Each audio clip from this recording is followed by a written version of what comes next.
We take it for granted an ambulance will come rushing to help in a life or death emergency. But paramedics are sounding the alarm about a system they say is broken. The way that this is being run, it's dangerous for the public. And on any given day, we have calls holding for hours. We just can't get there. Fearful that speaking out could cost her her job, we've agreed to protect the identity of this paramedic and dispatcher. People are dying. That's the long and short of it, is that people are dying. And we're just not sure who has to die in order for it to change. Every day in BC, ambulances are sitting empty due to a serious shortage of paramedics, especially on the Lower Mainland. We're seeing about anywhere from 20 to 25% on average every shift that are unstaffed. BC Ambulance says it's typically around 6 to 10% on Vancouver Island at a time when medical emergencies are on the rise.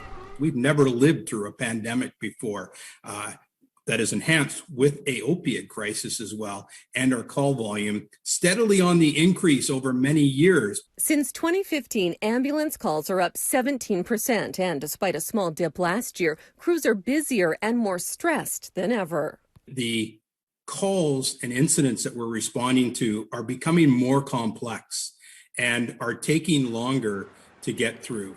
COVID precautions, difficulty communicating with PPE, and heightened cleaning between patients all takes longer. Combine that with the paramedic shortage, and it's even more pressure for those on the front lines of this pandemic. Every time you clear the hospital, there's another call holding. It's not unusual for somebody working to work 10 or 12 hours, then all of a sudden say, wow, I haven't eaten today. A paramedic for almost 20 years, Warren's also the union's mental health and wellness coordinator, and he says the dire situation is taking an enormous toll. I'm so proud,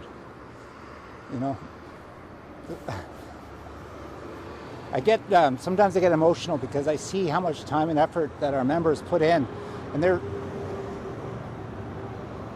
literally even unknowingly putting their vitality on the line. It's also putting lives on the line, with both urban and rural areas left without an ambulance. There are times, admittedly, where it does take us sometimes 25 to 45 minutes, sometimes over an hour, to get to a call, even with lights and sirens. Which means even the most critical calls sometimes have to wait.